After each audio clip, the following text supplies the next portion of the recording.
All right, YouTube, if you've been paying attention to the situation in Ukraine, things have taken a turn for the worse in Crimea, actually, the Crimean Peninsula, which is now occupied by Russian forces.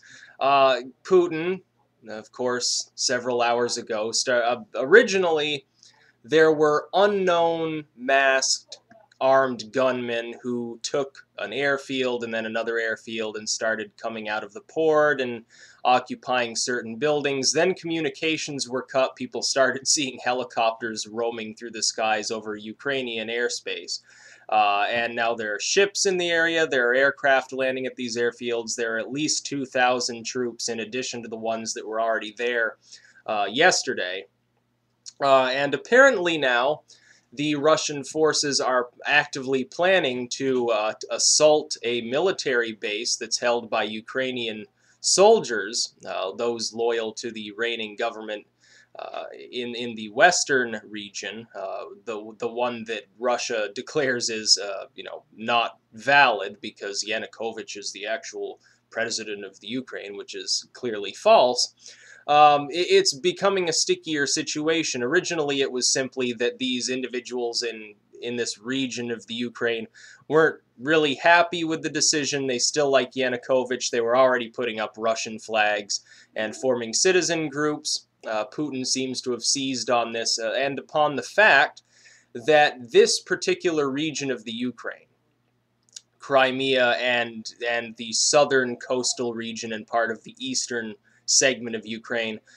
During Soviet times, and there are plenty of people who deny that this happened, but it's clear from history that it did, the Soviet government exiled at least 5 or 6 million, upwards possibly of 10 million ethnic Ukrainians, exiled them from this land, put them in Siberian work camps. Half of them died, the others scattered around the country back when it was the USSR, and used their Russification policy to then take white Russians from the main core of Russia and send them there. They did the same thing in Kazakhstan. They did the same thing in all of these other countries to greater or lesser degrees. They would often resettle people who were impoverished. They didn't necessarily have a job. Good way to get rid of unemployment, I guess. They would put the poor there, some of the upper classers to then attempt to develop the area. Criminals sometimes were reset. Former criminals would be resettled in these locations. So yes, when the Russian paid posters, which you're seeing literally everywhere on the internet right now. They've infiltrated basically every website you can think of. When the Russian paid posters say, well, that part of Ukraine is ethnically Russian, they're correct. The reason why it's ethnically Russian is most of the native Ukrainians, not that long ago, in the middle of the 1900s, had been butchered and sent to work camps and never returned in some cases to the Ukraine. It was a mass depopulation called the Holodomor, which people still deny in many regions actually happened. It did.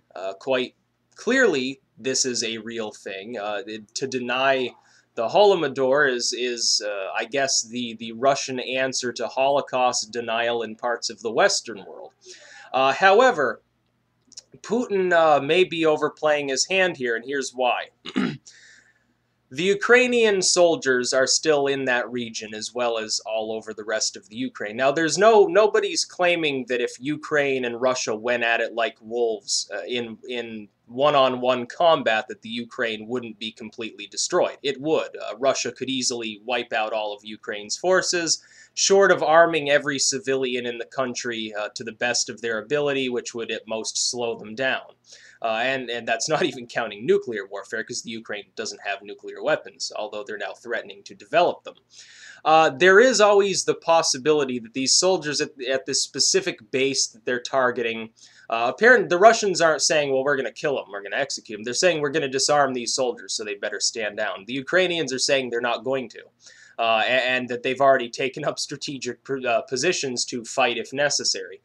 If shots are fired, and if the Russians steamroll this base and burn it to the ground or kill all the Ukrainians or or take them hostage or anything else happens, that's going to provoke I think Putin knows this too. I think this is actually his plan. I think he's hoping that they will retaliate. Will provoke the corpus of Ukraine, not only them, but the entire EU and the entire Western world at large, to condemn Russian actions. The Ukraine has to choose right now, and with communications down, it's not clear that these particular soldiers are even in communication necessarily on a good basis with the rest of the Ukraine anyway, which makes it even scarier. They have to choose whether they're going to fight, they're going to assert their sovereignty, assert their right to control this particular chunk of land, which is rather productive. It has ports. It's an important piece of land within the Ukraine, or whether they're going to sit back and say, okay, we'll withdraw our troops, let the Russians take it, we don't care. Then there's another problem, and that's that it's not clear how far Putin intends to expand. It's clear now that the Ukraine has declared that it no longer wants Putin's puppet ruling them. It's clear that at least any area of the Ukraine that remains Western-friendly will not be joining the Eurasian Union. That's really what this is about. Putin wants their grain, mainly, in exchange for natural gas and other commodities. The Ukraine is a breadbasket. It always was when it was part of the Soviet Union. I've said that before. They also have untapped gas reserves of their own that haven't been developed for some reason or another. Europe might choose to develop them down the road. It's not clear whether Putin intends to just take Crimea, or if upon taking that, if he experiences no real resistance other than maybe, people throwing bottles at his soldiers, which he doesn't care, he'll just mow down the civilians too, like he always does. It's not clear that he'll stop there. He might then declare that all areas of the Ukraine that voted for Yanukovych and still at least marginally support him are part of the Russian Federation, or that he's creating a new independent Ukrainian state within the Russian sphere of influence. It's not clear that he will stop at Crimea. And if the Ukrainians do fight, here's the other thing. If they choose to fight Putin's forces, it's not clear whether Putin is more simply sizing the situation and might even consider withdrawing from Ukraine altogether and cut his losses, or whether he'll keep pushing, and then it's not clear whether the EU and US and all of these Western countries will be willing to invest the sort of diplomatic or physical pressure needed to force Putin back out. Any land that Putin takes and successfully holds for any real period of time presumably is going to end up either becoming its own state, which will be Eastern in sphere, it will be allied with Russia, or he will simply absorb them, annex them entirely. It's a bad thing for the Ukraine right now, what's going on. And Russia has already stated now that they won't cooperate with the interim government because to them, the interim government is illegitimate.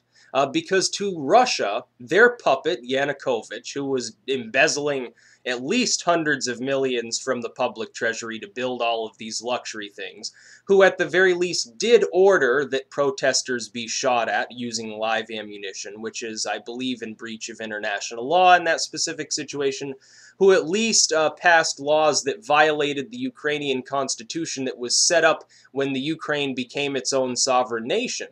It's clear they believe Yanukovych, this individual, is still the president of the Ukraine.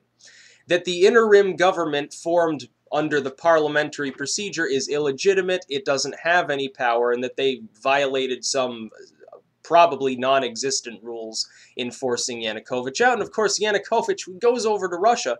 He's not even speaking Ukrainian. To this crowd, he's speaking Russian and talking about how he was forced to leave. He's still the president. It wasn't a coup, but he was forced to leave because people were getting violent. I wonder why. Could it be because he was ordering the police to fire on these protesters that largely up until that point had been peaceful? I watched the live stream. I'm sure the people within Russia are just like people within the United States. Most of them watch state media. To us, that's CNN or Fox or something like that, which essentially just parrots what the government wants them to say. Over here, we have a sort of bipolar system by which you've got the right and the left and so forth. But they really basically say the same thing. And in Russia, people are all watching Russia Today and to a lesser extent things like Al Jazeera or something like that.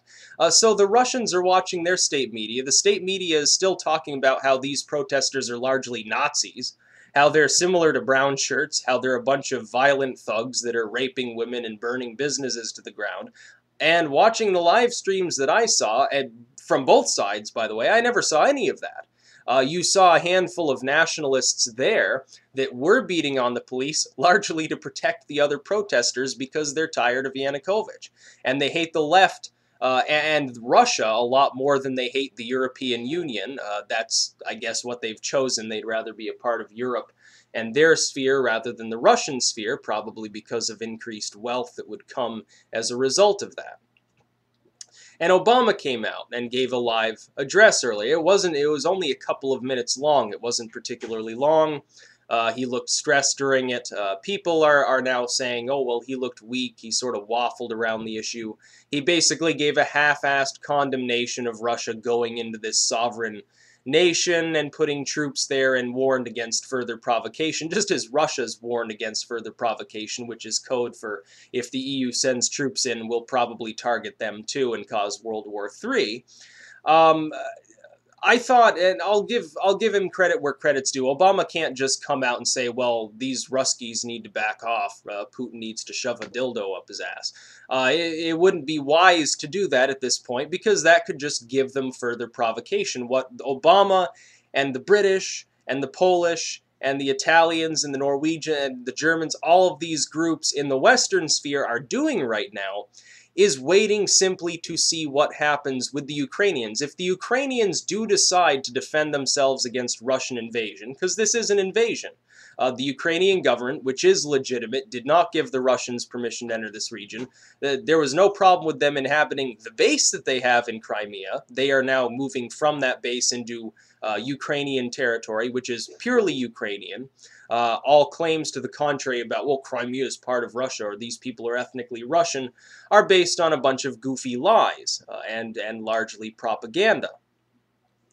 The West will sit back, and this is a tactic they've used before, and hope that Putin comes to his senses and doesn't attempt to advance beyond Crimea, and that he's basically just dick-wagging. He wants part of the Ukraine to have a civil war so that he can gobble up half of it, sort of a compromise. He doesn't get the whole Ukraine, but he gets, you know, the Black Sea port that he wants, and he gets some of the grain. I think that's what they're hoping for. I think everyone's hoping the Ukrainians choose not to fire on the Russian troops, which will cause a war, and tens of thousands of people will die, because the Ukrainians, although they can't stand up to Russia, do possess the capability to seriously hamper Putin's advance, unless Putin decides to put, you know, 1 million conscripts on the ground there. In which case, the EU might literally be forced to take action. The Turkish people might have to take action, the British, the French, the Germans, and probably, let's face it, in such a scenario, probably the United States. We're talking about sanctions on Russia, and all of these things are floating around Washington. It's going to be a strange day in D.C. right now. Just as it's probably a strange day in Kiev and probably a strange day in Moscow, people are probably drunk off their asses right now, worrying if there's going to be a nuclear conflict. This is starting to look similar to the Georgian invasion under the Soviet Union. It's starting to look a little bit like, you know, a Cuban Missile Crisis in the making, possibly. There's a Russian warship hovering around Cuba right now, not far off the coast of Florida. The Iranian ships are still there. This is probably either meant to provoke the United States into saying or doing something stupid, or it's Putin's way of saying, okay, fuck it, I'm not going to get the whole Ukraine. There's no way he's going to march into the West Ukraine. It would be suicide. Russia would get attacked in that case. It would result in a nuclear war. It won't happen. I think Putin's just hoping that the citizens in the East Ukraine rise up, try to form an independent state that he can then back. He can put troops there, and he can split it up, just like what was done with Germany, which is what I think he wants. Hopefully that doesn't happen because, of course, the Ukraine the way the economy in the Ukraine is structured, neither side would really be capable of functioning. The EU would end up propping up the western side. Russia would end up propping up the eastern side. Everyone would become more impoverished as a result, and they would constantly be competing to see who can invest more and make our side of Ukraine look better. It would be just like East and West Germany. They might even try to literally build a wall there. They could go that far. It's retarded.